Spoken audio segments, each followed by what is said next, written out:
The surprising transformation of Natalie Suleman, also known as OctoMom. I am Natalie Suleman. At one point, I was one of the most hated people in America.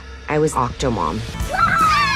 After becoming a single mom to 14 children, her life spiraled into addiction and self-exploitation. One lonely childhood sparked a wild dream. Natalie Suleman grew up without siblings, and that shaped her life in a big way. At the time, I felt like a seventh baby would complete my family. She was the only child of Angela and Edward Suleman in California, with her dad spoiling her, but her mom being kind of distant. In interviews, Natalie's described feeling starved for closeness, like she desperately wanted the noise and hustle of a big family. If I could handle 6, then 7 would be a breeze. She's mentioned that her mother didn't overtly show affection, so she latched onto her father for the unconditional love she craved. Over time, that craving turned into an obsession. If she couldn't have siblings, maybe she'd have a bunch of kids herself one day. I chose to soothe my pain by having one more baby. One more, not 8. Her mom, Angela, told the Associated Press that Natalie wanted children from her teenage years onward. Eventually, Angela was so worried about Natalie's baby fever that she took her to a psychiatrist. The doctor didn't see any huge red flags, but that didn't stop Angela from fretting. Basically, from a young age, Natalie had singled out motherhood as her big passion, setting the stage for everything to follow. Her 2-year marriage was all about babies. At 21, Natalie met a guy named Marcos Gutierrez, through her college roommate no less, and decided to give marriage a shot in 1996. Right away, she dove headfirst into having kids. But after 3 miscarriages, doctors found that her fallopian tubes were blocked, meaning in vitro fertilization, IVF, would be her only real shot. This was a turning point that helped her realize the tough truth. She wasn't so much in love with Marcos as she was obsessed with the idea of having a giant family. So they divorced after just a couple of years, though they apparently stayed friendly. He moved on, got remarried, and fathered kids with his second wife. Still, in interviews, he's only had good things to say about Natalie, calling her a person with a great heart. Meanwhile, Natalie was zeroing in on what she really wanted, a house full of children. She was ready to chase that goal, husband or no husband. She had 6 kids, fast, all thanks to IVF. Once her marriage ended, Natalie hopped on the IVF train without hesitation. The first few attempts included artificial insemination and medication, but they didn't work. She had fibroids, scarring on her tubes, and other reproductive problems. Finally, some round of IVF did the trick. In May 2001, she welcomed baby number 1, a son named Elijah. Then, just 14 months later, she had daughter Amara. Over a span of about 5 years, she birthed 4 more kids: Joshua, Aiden, and then fraternal twins, Kalissa and Caleb.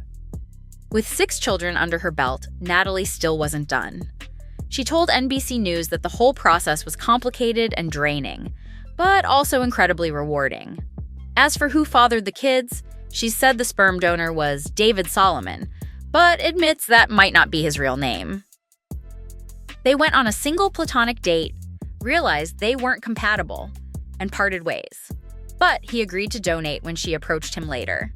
She insists David had no interest in playing a role in the kids' lives, and she was totally fine with that. By 2006, she'd built her bustling brood of 6, but it was only the beginning. The whole world noticed her octuplets. Natalie had leftover embryos from her IVF treatments, so she decided to use them in hopes of having just one more baby. She even told the Daily Mail that she believed no more than 2 of those embryos would actually work. Enter fertility doc Michael Kamrava, who transferred all 6 remaining embryos, despite the typical recommendation being 2 or 3 at most. But guess what? Not only did the 6 stick, 2 of them split, making 8 potential babies. Suddenly, the mother of 6 realized she'd soon be a mother of 14. Natalie was alarmed but determined. With her older half-dozen kids, she admitted life was challenging, but also said she loved being a mom. Still, even she knew that adding 8 newborns to the mix would be extremely challenging. In January 2009, her octuplets arrived via C-section at about 30 weeks along. One baby had stopped receiving blood flow, so doctors moved quickly. with a small army of staff to handle the complicated procedure. All 8 survived, making Natalie the mother of the first known set of octuplets to be born alive and remain healthy. That sensational birth launched her into the public eye under the headline-friendly nickname OctoMom. She turned into OctoMom, like it or not. After giving birth to octuplets, Natalie Suleman morphed into the country's most infamous mom. While the medical feat amazed folks, press coverage quickly took a negative turn, branding her OctoMom and raising eyebrows about whether she could possibly handle 14 kids alone. People asked how she'd pay for them and criticized her for choosing to implant so many embryos. Natalie told one interviewer that if she'd had those octuplets today, she might not have been roasted so publicly. But in 2009, it was a massive frenzy, and she had to learn how to cope with instant notoriety. Even her publicists threw in the towel. When you're suddenly America's biggest tabloid magnate, you hire a publicist to manage the chaos. Natalie first teamed up with Joanne Colleen. But after receiving nearly 100 hate-filled messages and threats, Joanne bailed, telling NBC News that angry callers wanted her thrown into a wood chipper. Ouch. Her next publicist, Victor Munoz, didn't last either. He quit soon after, bluntly calling Natalie nuts. The meltdown of back-to-back press managers showed how intense public rage had become. Some viewers saw her as irresponsible and greedy, while others simply found her story too bizarre. Her fertility doctor lost his license in the aftermath.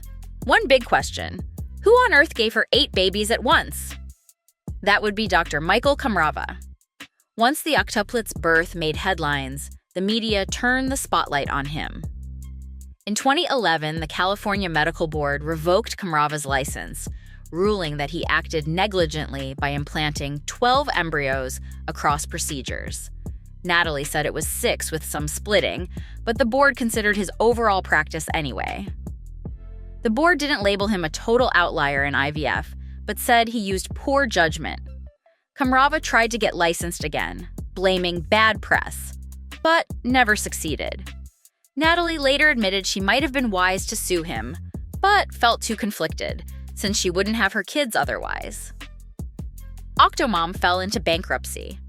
Not long after the octuplets arrived, rumors spread that Natalie was behind on mortgage payments and essentially broke.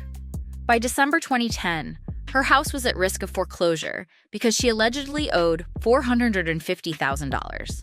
In May 2012, she officially declared bankruptcy, saying she was over $1 million in debt. Ouch. She reported having only around $50,000 in assets, which obviously didn't cover bills for 14 kids. Natalie even admitted that she didn't see a way out, other than Chapter 7. But her case was tossed when she failed to file the required documents. It was a new low for the woman who'd once believed the octuplets would bring her happiness and stability. Natalie got nabbed for welfare fraud. If you thought Natalie's plate was full, guess again. In late 2013, she became the subject of a welfare fraud investigation. Allegedly, she'd continued to accept government aid while neglecting to report some of her earnings from various side gigs. Prosecutors said she hauled in thousands from private business, which should have been declared for benefits eligibility. Had she been found guilty at trial, she could have served serious time. In 2014, she pleaded no contest, avoiding jail but receiving 2 years probation and an order to pay back around $26,000. Natalie Suleman emerged with her own docuseries in 2025. After the welfare scandal, Natalie basically vanished from the spotlight.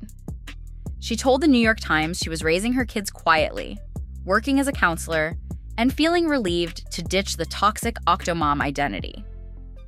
But in 2025, she made a slow comeback with a Lifetime docuseries called Confessions of OctoMom and a made-for-TV movie titled I Was OctoMom, The Natalie Suleman Story. She said the decision was fueled partly by her children, especially the now teenage octuplets, who wanted her to reclaim the narrative. According to Natalie, she'd spent years stuck in exploitative deals just to feed her large family, and now she was setting the record straight in her own way. What do you guys think of OctoMom? Let me know in the comments, and I hope you have a great day.